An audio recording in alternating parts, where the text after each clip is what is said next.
Hi there, my name's Colin Tomini. I am one of the students in your Holocaust Arts class this Maymester. And firstly, I just want to say how incredibly appreciative I am of the time and the wisdom and your education that you've put into making this class and teaching me specifically more about this subject, because one of the main reasons I picked this class was so that I'd learn more about this topic. And while I know to some extent, a significant amount, I don't feel I knew enough. And this class surely and most absolutely did that for me. And I'm very, very thankful, and I feel very honored to learn this from someone who's as experienced and educated as you, who's spoken to many people who are victims and family members and survivors. And I just want to say that I'm very, very thankful for the time that you've put into this class. So now moving on, I'd like to share with you the artwork that I decided to make for this project. At the very beginning of the semester, one of the things that you told the class to do was to start picturing or thinking of something that we can present for this project. And throughout the rest of the course, I was always picturing a railroad car. One of the things that I think is very symbolic of this time period. And another thing that I thought of, along with spiritual resistance, is the use of color in artwork, and how it differentiated from color that you'd see in film and in photographs taken from that time period, because all of the photographs taken were in black and white. They didn't have color at that point in technology yet, or maybe they did in some movies, right? But in terms of photography, I know that they were mostly black and white. And so I wanted to do a contrast between having some color and having black and white. And I figured a good way of doing that, and I'll explain the differences in those two colors in just a moment, and being black versus having full color. I'll get to that in a moment. But right here, I depicted a scene where Jewish people are entering railroad cars. And as you can see, everywhere else but the railroad car is in color, where you can see grass and you can see gravel and rocks here, and then you have a blue sky with clouds up top. But once you get to the railroad car, you start to see everything that is in black and white.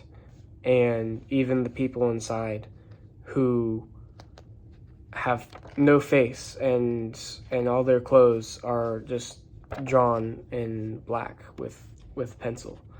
And I figured that doing this was a great representation of losing innocence, and that once they had stepped onto the railroad train, that they were leaving that behind.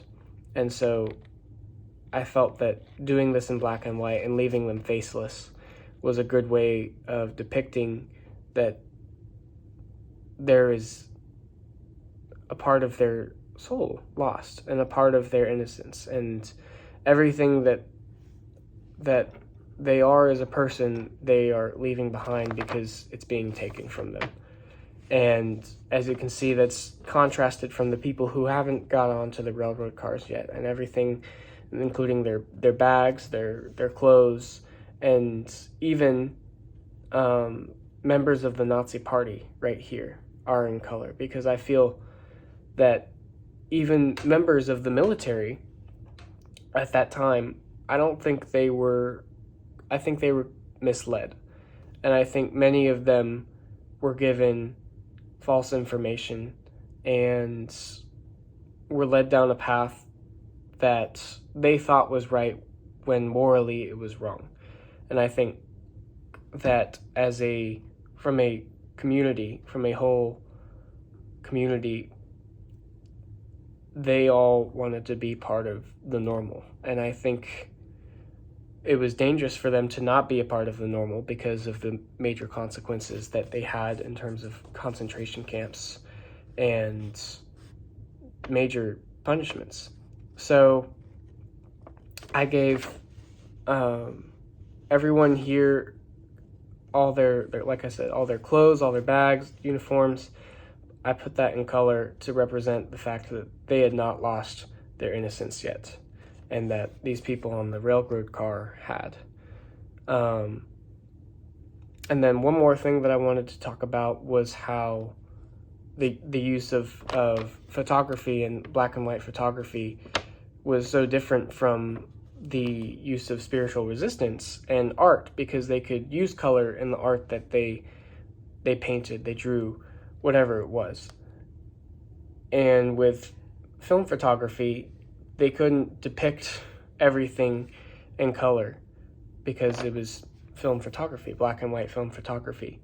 And I just think that's very fascinating, because those who were able to draw were able to depict better of a moment in time based upon their use of color. And what else am I trying to say here? I just found it fascinating that film photography, being in black and white, couldn't depict that. And because it's in black and white, many, including myself and friends of mine, whenever we look at things in black and white, we think it's so old. And I think the use of color is so important here to represent the fact that it wasn't far enough away in time,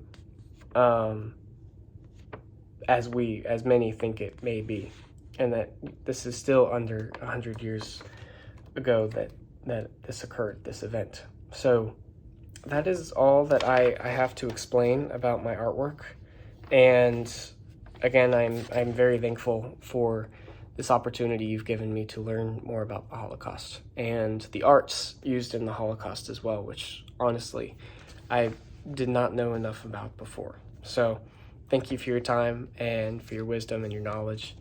And I look forward to sharing what I learned with others. Thank you so much. Bye-bye.